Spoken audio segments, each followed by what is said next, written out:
Program ini didanai oleh para sahabat dan mitra dari Joyce Meyer Ministries. Dulu ada masanya di mana hal ini akan membuat diri saya sangat marah. Dan saya akan berkata, saya tidak mengerti, saya mencoba berkhotbah, mencoba lakukan yang benar, lihat kekacauan yang kubuat, dan saya sedang bersiap-siap untuk pergi. Dan saudara tahu, lihat saya, ini tidak selesaikan apapun. Saya Joyce Meyer dan saya percaya Allah dapat memulihkanmu dalam setiap lukamu. Kehendak Tuhan saudara melayani dengan sukacita, melayani dengan kepuasan, agar tahu bagaimana menjadi sama dalam segala jenis situasi karena tidak ada pencobaan yang datang kepadamu yang Tuhan tak berikan jalan keluar. Jadi ketika saudara sedang alami masalah yang saya tahu banyak dari saudara alami dan saudara mungkin berpikir, Joyce, kau tidak tahu bagaimana perasaanku. Ya, saudara tidak tahu bahwa saya tidak tahu. Saudara tidak tahu. Dan setiap orang yang berkhotbah kepadamu bukan artinya mereka tak punya masalah. Kadang-kadang kita punya masalah yang lebih besar darimu. Amin.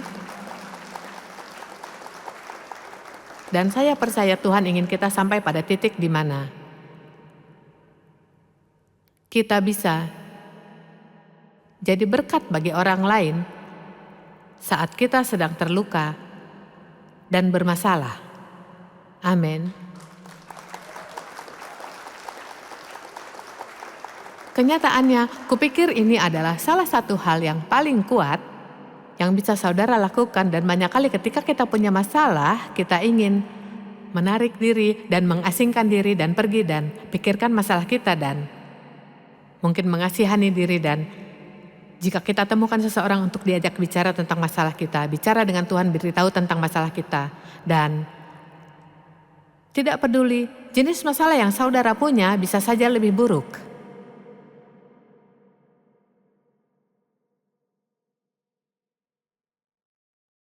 Dua setengah orang menyukai ini. Tidak apa-apa, saya bisa menerimanya.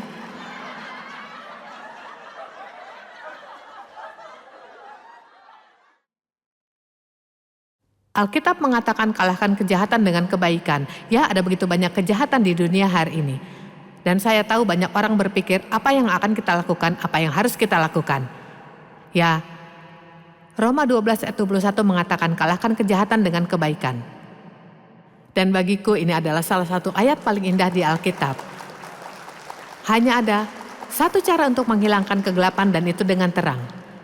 Dan hanya ada satu cara untuk menghilangkan kejahatan dengan kebaikan. Karena Tuhan baik dan iblis jahat. Jadi ketika dia sedang jahat, kita perlu baik. Kita tidak perlu jahat bersamanya. Amin. Ketika saya belajar, saya punya otoritas atas iblis, saya terus menghardik dan melawan iblis. Aku menghardikmu.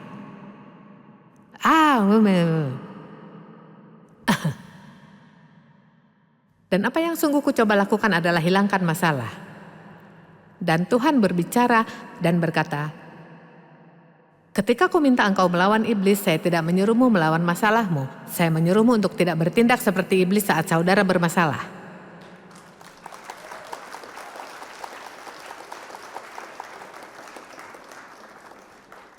Saya belajar banyak hal dengan cara sulit. Saya bisa meluputkanmu dari banyak masalah jika mau dengar.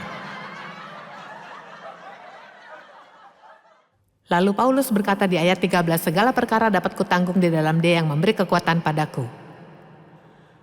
Dan wah, kita suka kutip ayat itu bukan? Setidaknya bagian itu.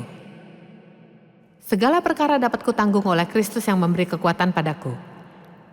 Ya, tapi kita harus melihatnya dalam konteks. Paulus sedang bicarakan aku bisa punya masalah. Dan aku masih bisa kuat, bisa stabil, dan aku bisa puas. Dan aku bisa bertindak benar saat aku mengalaminya. Dan satu-satunya cara saudara belajar bagaimana melakukannya adalah mulai menerapkannya dalam segala situasi. Nah, saya biasanya kesini 2 kali setahun, tapi tahun lalu saya harus lewatkan kesempatan kedua di bulan Juli. Karena di April ku jalani operasi kecil pada punggung seperti sayatan seinci. Saya sakit apa? Saya katakan skoliosis, beberapa stenosis yang berarti saya punya beberapa gangguan di tulang belakang yang perlu dibersihkan karena artritis. Jadi, ini seperti pemulihan paling banyak 2 minggu dan tidak terlalu rumit. Saya pernah operasi beberapa tahun lalu.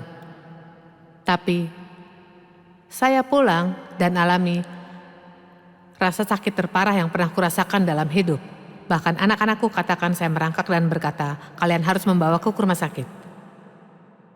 Jadi mereka membawaku ke sana dan mereka memberiku obat pereda nyeri dosis tinggi dan pagi berikutnya mereka lakukan MRI dan ada gumpalan darah di lokasi operasi. Dan saya tak pernah berpikir bahwa memiliki gumpalan darah bisa sakit seperti itu. Tapi yang dilakukannya adalah merusak syaraf di kaki kananku, di pinggul kananku. Jadi mereka bersihkan gumpalan darah, tapi saya tak punya kekuatan sama sekali di kaki ini. Maksudku saya tidak bisa mengangkatnya dari tempat tidur sejauh itu. Jadi mulai menjalani rehabilitasi, saya pergi ke rehabilitasi rumah sakit selama 2 minggu dan saya menjalani terapi fisik 3 kali seminggu. Dan akhirnya mereka membuatku bisa berjalan dengan alat bantu dan beritahu bahwa bisa pulang dengan alat bantu dan terus lakukan terapi fisik di sana. Ya, saudara tahu, kepribadianku yang agresif, keras kepala dan pantang menyerah sangat membantu saya ketika saya harus melewati situasi sulit. Tapi ini juga bisa membuatku sedikit bermasalah ketika saya seharusnya melakukan sesuatu tapi tidak. Dan jadi saya sedikit terlalu terburu-buru dan saya jatuh dan mematahkan kaki saya yang lain.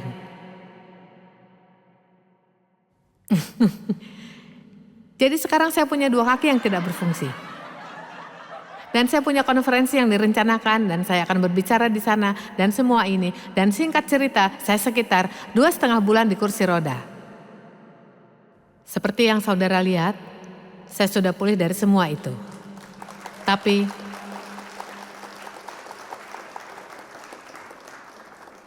hal pertama yang kukatakan kepada Tuhan, hari pertama di rumah sakit, saya tak menyombongkan diri hanya memberi saudara beberapa petunjuk. Hal pertama yang kukatakan kepada Tuhan adalah, Tuhan, tolong bantu aku lakukan ini dengan benar. Jadi ini doa yang baik untuk diucapkan. Segera setelah saudara punya masalah apapun, katakan kepada Tuhan, tolong bantu saya lakukan ini dengan benar.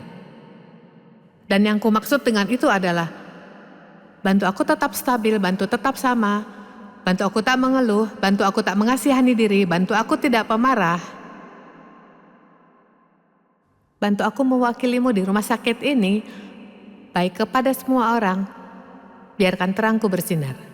Lihat aku beritahu, itu lebih penting daripada menghilangkan masalah.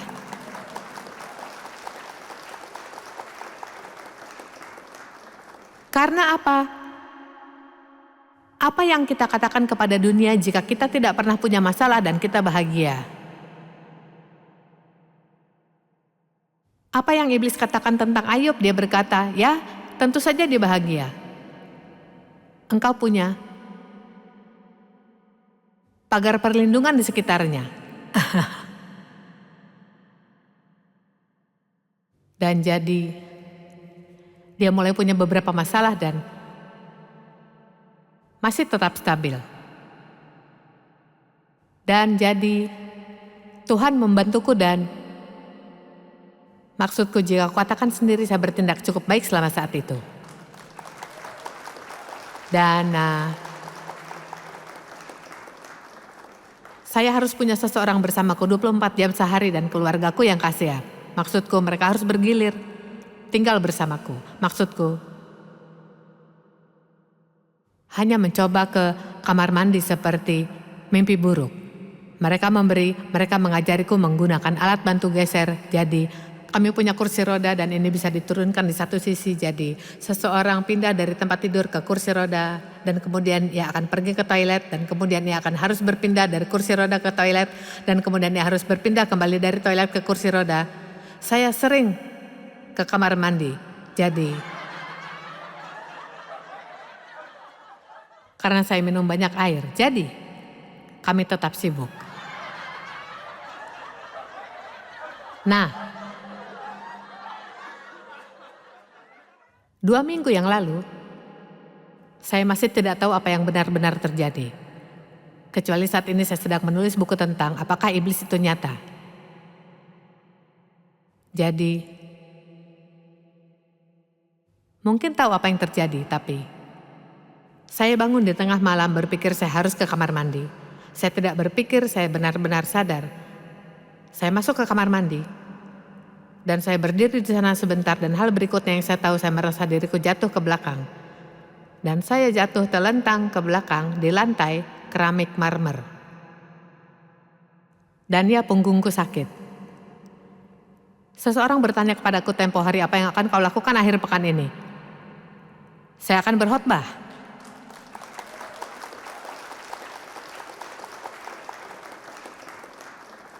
Dan Tuhan selalu, saya tak peduli seberapa buruk kelihatannya. Saya telah lihat tahun demi tahun, waktu demi waktu. Jika saya terus melangkah satu kaki di depan yang lain, ketika saya perlu melakukan yang diperlukan, urapan datang dan Ia memampukanku. Amin. Jadi itu semakin baik, tapi hal pertama yang kupikirkan adalah, ini bisa lebih buruk. Karena saya tidak mengenai tulang ekor saya bisa mematahkannya. Saya tidak mengenai kepalaku dan saya sekitar sedekat ini dari bak mandi. Saya bisa dengan mudah mengenai kepala saya di bak mandi. Jadi mungkin iblis mendorong saya, tapi ada malaikat di sana untuk memastikan. Saudara punya malaikat bersamamu sepanjang waktu. Dalam Lukas 10 ayat 19 dikatakan, lihat aku telah memberimu kuasa dan otoritas atas segala kuasa yang dimiliki musuh. Nah, saya tidak ingin saudara melewatkan ini. Iblis punya kuasa, tapi kita punya otoritas.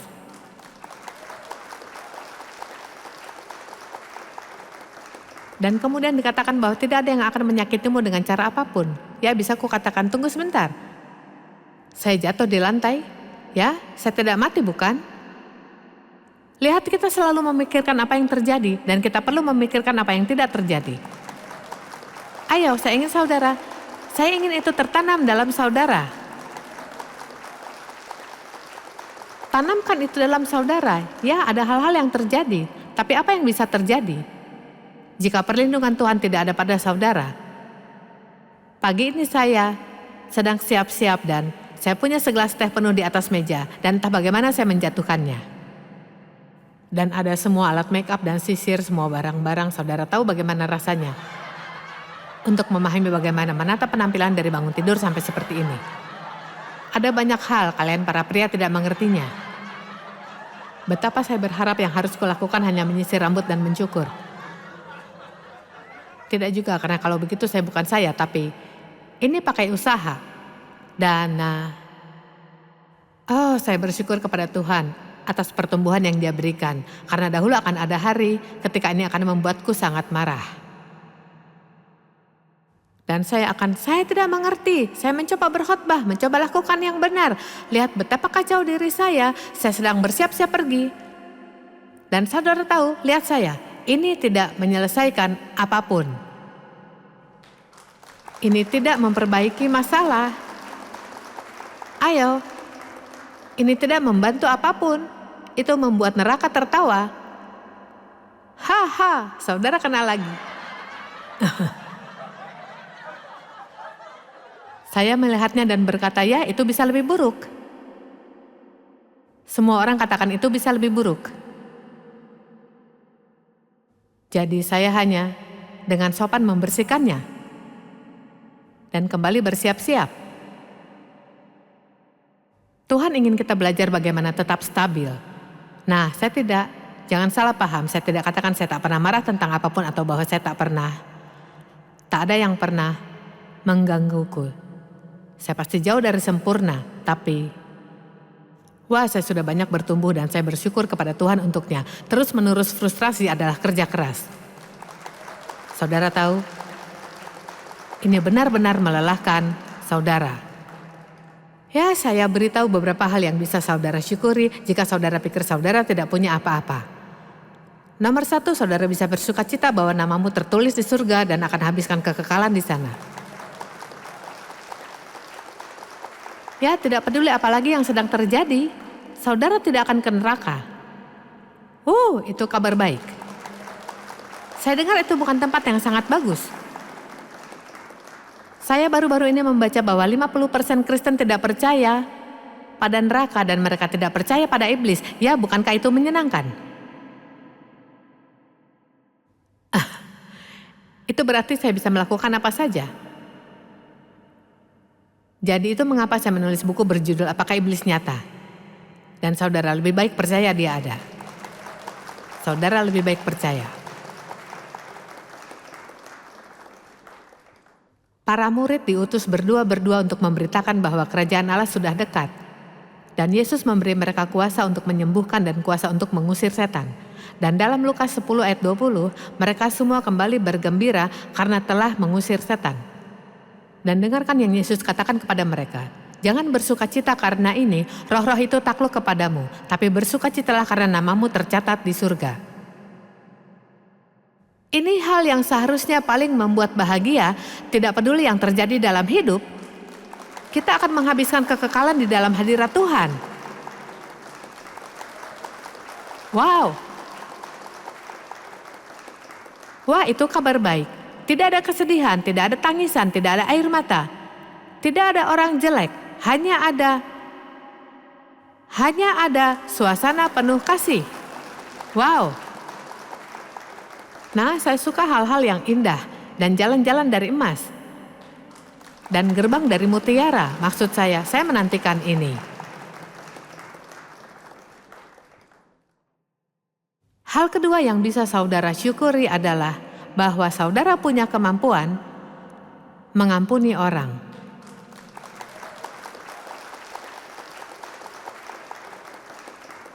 Saudara pikir itu bukan berkat?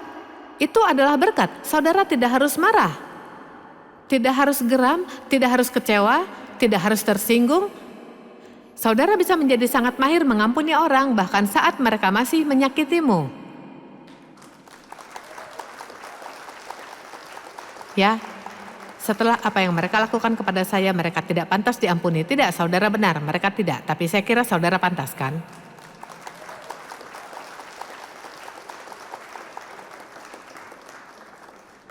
Ya, mereka berutang padaku. Bukankah menarik Yesus berkata, kau tak harus membayar. Dia tidak membuat kita membayar. Dia berkata, aku akan membayar utangmu. Saya tidak ingat di mana itu, tapi saya membaca di Mazmur 25 ayat 11, Tuhan berkata, aku mengampuni dosamu demi namaku. Saya suka itu. Tuhan mengampuni kita demi dirinya. Dia tidak ingin urus semua itu. Dan ketika kita mengampuni untuk kita. Dia memberi anugerah untuk mengampuni, tapi untuk kita. Ini bahkan bukan untuk orang lain. Dan jika mereka tidak bertobat, itu mengapa Alkitab mengatakan berdoalah untuk mereka. Kita perlu berdoa agar mereka sadari yang mereka lakukan dan cara mereka bertindak dan bertobat dan diselamatkan. Tapi saya sangat bersyukur saya bisa berdiri di sini dan katakan saya tidak marah pada siapapun. Tidak ada. Tidak sampai marah. Saya tidak marah kepada siapapun. Dan saya tak akan menanyakanmu, tapi saya sudah tahu karena saya sudah lakukan terlalu banyak di terlalu banyak ibadah gereja lain. Mungkin sekitar 80% orang di sini marah pada seseorang. Dan saya mohon kepada saudara dalam nama Yesus. Dan Paulus katakan juga, aku mohon kepadamu, ampunilah, lepaskan, tinggalkan, buang. Serahkan mereka ke tangan Tuhan.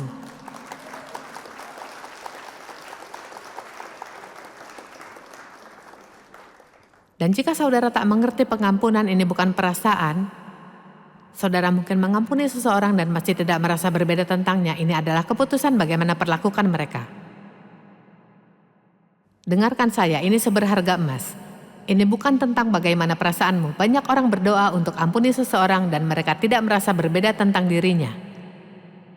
Pengampunan berarti saudara berdoa untuk mereka, berhenti bicara buruk tentang mereka, dikatakan berkatilah dan jangan mengutuk, dan berkati berarti cerita yang baik, mengutuk berarti cerita yang jahat. Dan jika mereka butuh bantuan, saudara bantu. Ouch. Jika mereka haus, beri mereka air.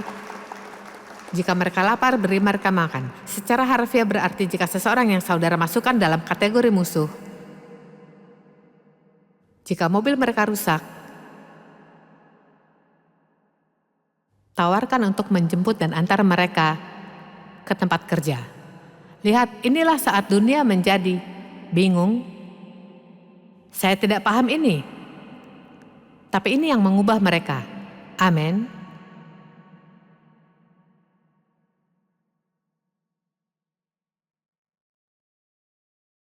Saudara bisa bersuka cita bahwa Tuhan selalu bersama saudara dan Ia tak akan pernah meninggalkan saudara, tidak sekalipun.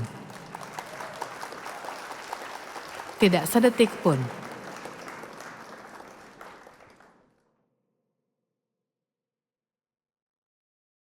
Saudara bisa bersuka cita saudara selalu dicintai, tanpa syarat.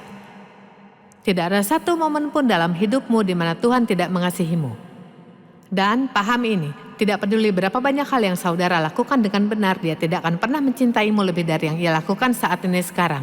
Karena Dia tidak mencintai saudara, karena apa yang saudara lakukan, Dia mencintai saudara karena saudara anaknya. Apakah saudara pernah memberitahu salah satu anakmu, saya akan selalu mencintaimu, tidak peduli yang dia lakukan? Saya pernah. Saya mungkin tidak suka segala yang mereka lakukan, tapi saya akan selalu kasihi mereka. Sangat sulit untuk membunuh kasih orang tua kepada anak. Dan Tuhan mencintai kita tanpa syarat. Oh, saya punya begitu banyak ayat yang baik, saya hampir kehabisan waktu. Bersyukurlah saudara punya rumah, makanan, air, dan pakaian. Kita lupa tentang beberapa hal sederhana ini. Sekarang ini, banyak orang tidak memiliki tempat tinggal.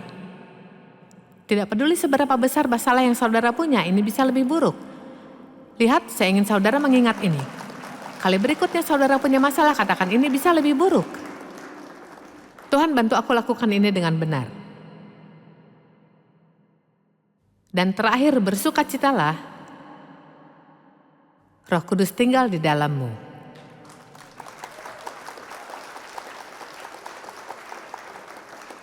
Betapa luar biasanya bagi saya untuk berdiri di sini dan memberitahu saudara-saudara adalah rumah Tuhan. Tuhan tinggal di dalam saudara dan di dalam saya. Tuhan tinggal di dalam kita. Kita sekarang adalah bait Roh Kudus. Saudara tidak bisa lebih dekat dari itu. Dia tidak akan pernah meninggalkan saudara. Dia tidak akan pernah berhenti mencintai saudara. Nama saudara tertulis di surga. Wow, saudara punya sesuatu yang baik sedang berlangsung. Mari kita memuji Tuhan.